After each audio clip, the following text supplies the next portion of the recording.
Alright, so this is going to be part 4 to what if Deku had John's powers from Unordinary. So with that being said, let's just roll the intro. Bow in the presence of greatness. 'Cause right now that has forsaken us. You should be honored by my lateness. That I would even show up to this fake shit. So go ahead, go nuts, go.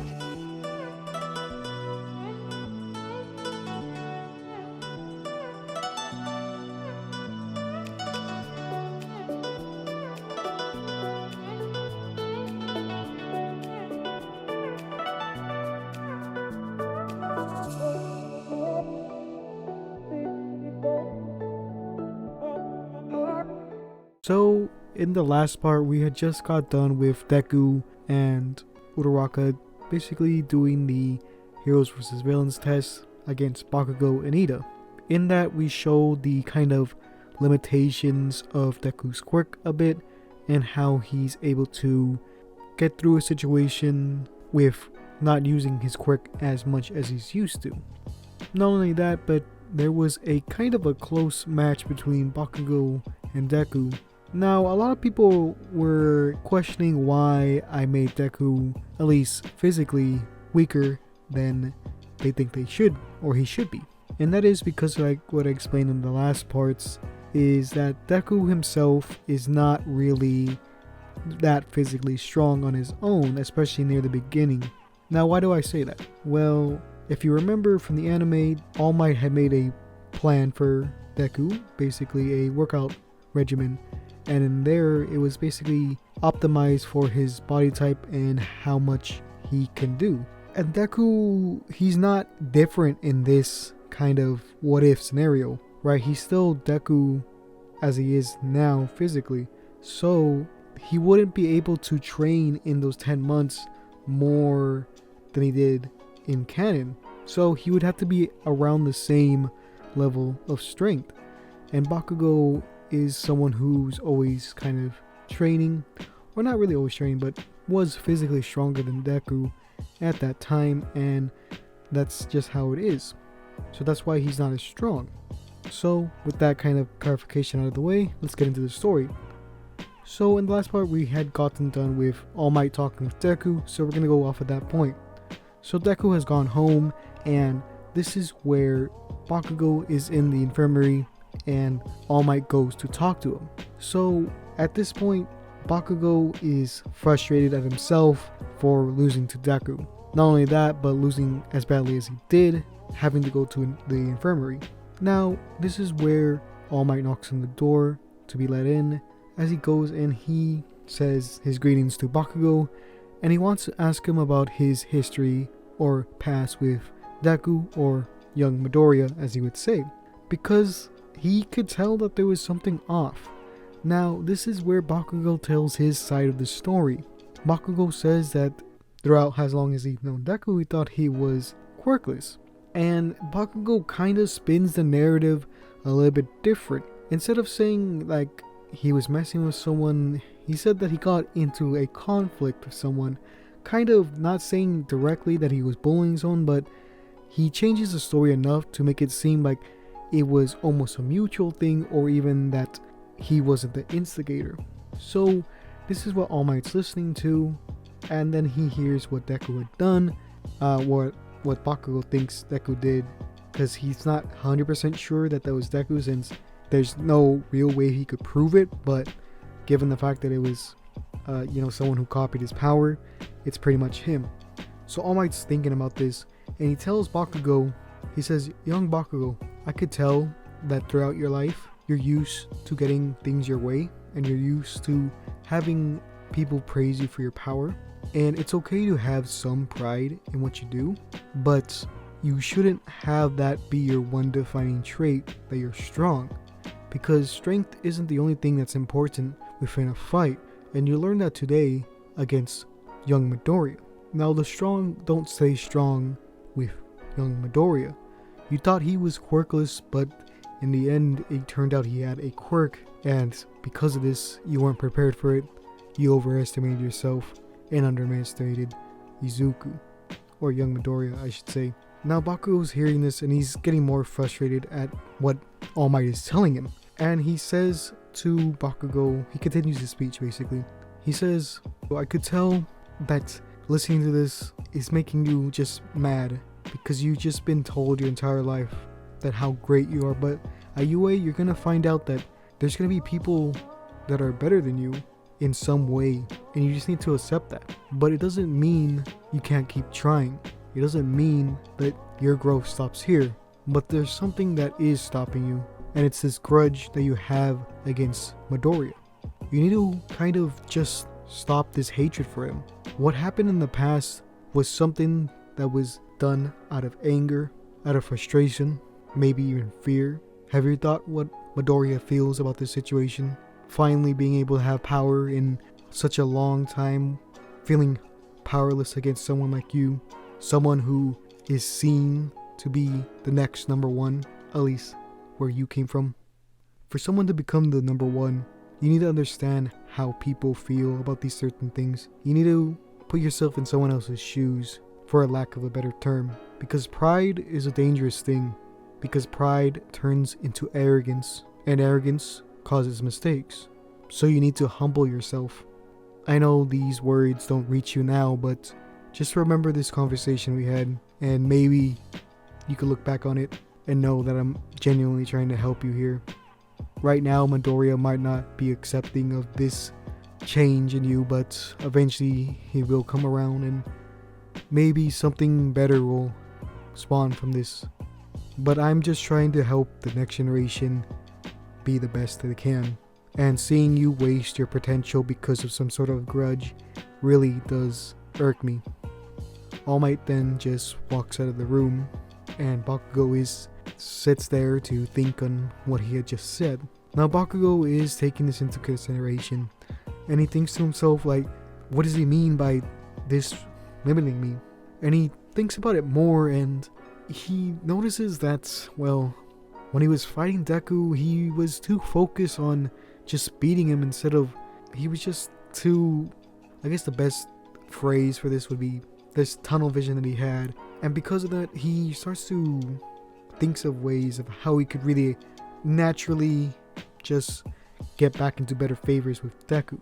So he thinks about this, and after a while he is let out of the infirmary and goes home.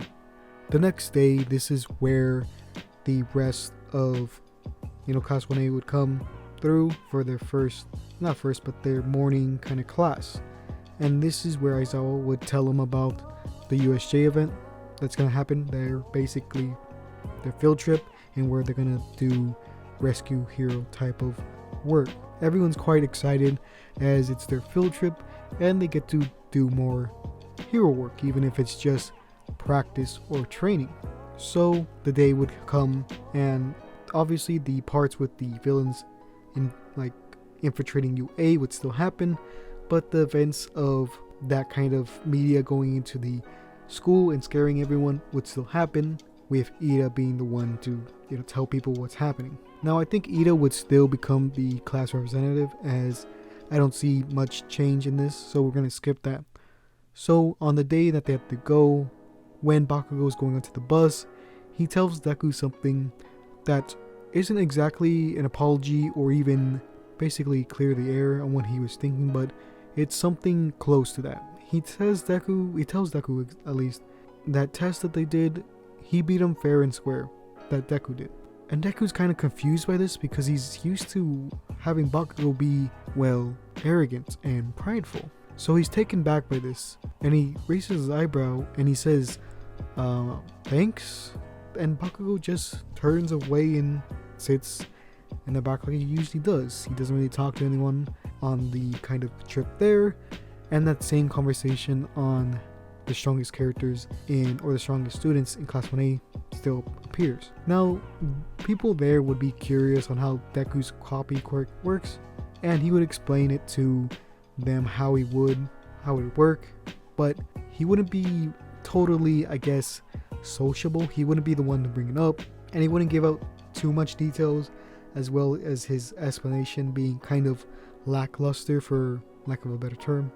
So he would just say that, he's able to copy multiple powers if he sees them, and typically he's able to use them better as his quirk slightly increases how the quirk works a bit. Now, I say that being that the way that I interpreted John's powers within Unordinary, because a lot of people were confused on how I made Uraraka's quirk evolve in that sense. Now, if we take many cases from Unordinary, John, when he manipulates a power or changes it a bit, it's not like a complete change. So with Uraraka's, I've seen a few comments that thought that, oh, if John upgraded her power, wouldn't it be like, oh, she's able to increase gravity on things? Now, that wouldn't be the case, because when John messes with a power, it doesn't do the opposite of what the power used to be. Take example for like any beam type of power that was in Unordinary. I forgot the exact character, but you know what I mean. So instead of just shooting beams out of their palm of their hands, they shoot beams from each individual finger. So not only does this increase the power output, but it also increases or adds to the amount of ways the power is released. And that's the same way that it would work with Uraraka's. Not only the fingers, but the entire hand, so that increases the amount of ways that power is actually able to activate, as well as the weight limit would be increased, and that's how Uraraka's power would be increased or upgraded using John's powers. So that's a little thing I wanted to say. So when the students finally get to the USJ, it's basically the same as in canon, with 13 doing the speech that she normally does.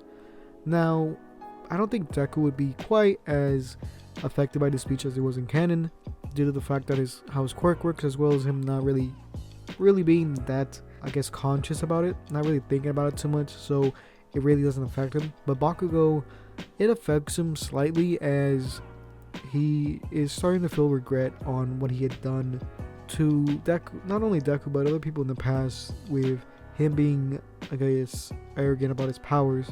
So that's what he takes away from it, instead of the actual message of, you know, using your powers responsibly, or I guess it's similar. So anyways, this is where the League of Villains would come in, using Kurogiri's kind of gateway, and each of the students that were teleported do, and Ida goes to get help, just like in canon. So Deku, at this point, he's with Suyu, I believe her name was, as well as Mineta. Now they're on the boat, and Deku, he doesn't have, you know, one for all in this, so he's not going to be able to create the whirlpool normally by just flicking his finger. So eventually they do come up with the plan of just kind of leaving, as Mineta just, you know, keeps on, I guess, subconsciously taking off the balls out on his head and throwing him into the water. So there was this one villain there that had this water quirk that was kind of unique. Basically, he looked like he was able to control the water. It was almost like he made a clone of himself, but just larger. So like an upscaled clone of like his hand. So this is like a type of water controlling quirk, but it's not shown that he could create his own water, so it should be like pre-existing water, like water bending, I guess. So what would happen is Deku would copy that, obviously, since that is a big visual thing. And after that was done, when they're jumping off to safety, with the combination of Deku using the person's quirk, as well as Mineta, his like sticky balls being in the water, this is where Deku would create kind of a whirlpool. And just how it was in canon, they would get all stuck together. Although the impact wouldn't be as great as it was in canon, it'd still be enough to kind of sedate them, or kind of not let them escape, basically. Once they're on shore, this is a different story though, as that quirk isn't really going to be useful too much since they're really far away from the water. This is where they see Aizawa being pummeled, and it's pretty harsh too. Now Deku sees that this Nomu, he doesn't know the name of it obviously, but he sees this giant creature trying to attack, basically almost nearly killing Aizawa, and he's thinking of trying to save him, but he doesn't really know the quirk of the Nomu just yet. But he does end up copying, as this is a quirk that he'd be able to copy. Why do I say that? Well, in Unordinary, John was able to copy something like regeneration off of someone, so something like this would be easier to do, or just as easy. Plus there have been powers within Unordinary that are just like reinforcements, or reinforce kind of powers, so this one should be no different. So he would copy the shock absorption from the Nomu, and as Aizawa was kind of getting beat up, he would block some of the hits from the Nomu. this is where Shigaraki would go and attack Tsuyu by trying to put his hand on her face to disintegrate her. This is where Aizawa, having some space from the Nomu, would use his power to, or his quirk, to deactivate his quirk, and this is where Tsuyu would jump out of the way so that she wouldn't get attacked. But Deku isn't faring too well with the Nomu. Although Deku has the shock absorption, he doesn't really have that much physical strength compared to the Nomu, who has naturally high strength even without any quirks.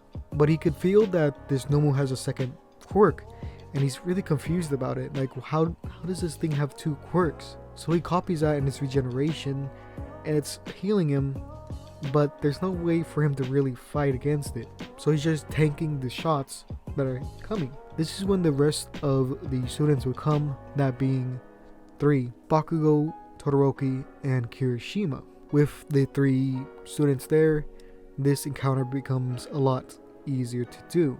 And with Aizawa not being as injured, and having the support of Tsuyu with Aizawa keeping him up and helping him, this fight turning on their favor.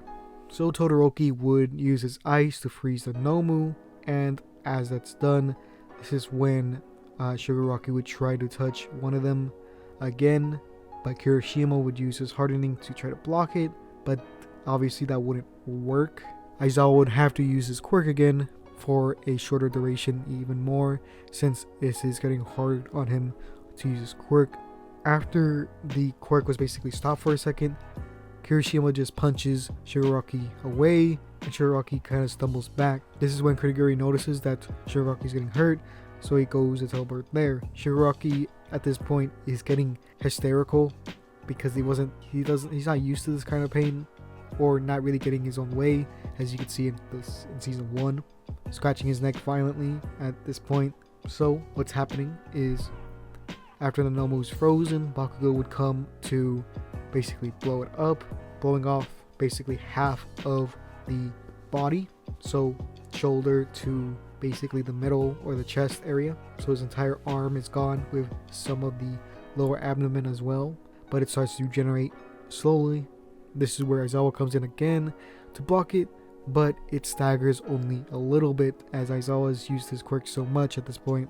This is where Kuriguri decides that they should leave, but right before they could, this is where Bakugo shoots an explosion towards them, knocking Kuriguri away as it hits its metal body that he had. This is also around the same time that the heroes would come in. Snipe would get some shots off Shigaraki, almost paralyzing him, but not quite yet. And in this kind of smoke area, what happens is that Kuriguri just fills the area with his smoke, so it's harder to see, and teleports Shigaraki away, with the Nomu still being where he's at because they're just too far apart. So Deku copies Bakugo's quirk and has Todoroki freeze the Nomu once again, and this is where he basically does a huge explosion towards the Nomu that's just been completely frozen, breaking it into a bunch of small chunks. After this, the rest of the heroes come, and all the students that were there are pretty much saved. All Might does not need to fight in this fight, and therefore still has the extra time on his quirk usage. So yeah, so this is gonna be the end of the video. I hope you like it. I haven't really been uploading too much since I just been kind of busy with some IRL stuff, I guess. Nothing too dramatic, so you don't have to worry about that. And like I said before, I've been thinking of doing some, I guess, other what ifs. Like I said before, the Demon Slayer one, and I was also thinking of doing some more video game ones, or video game related, like what ifs. But I guess with that being said, let's just go over the patrons over on Patreon. So if you want to join them and get my videos early, you could do so by joining at the patreon.com/ComicSansTheMan. There you get those videos early, and you get a chance to get a drawing for me. Unfortunately, no one really requested a drawing for November, or not November. Oh yeah, for November. I think I got that mixed up. I think last time I said October, but I meant November. But yeah, no one really, I asked a few of my patrons and no one really said anything. So we don't have anything for this month or last month. So I'll just put this image of a few drawings that I did within that time, and hopefully you guys like it. But if you do become a patron, make sure you check your DMs over on Patreon to make sure that you don't miss out on those winnings. So with that being said, let's get to the patrons. So in our gold tier we have What Ifery, next we have Dwayne Fenn, Isaiah Prez, and Lyco. So if you guys want to join them, the link will be in the description. And with that being said, let's get into the video. So yeah.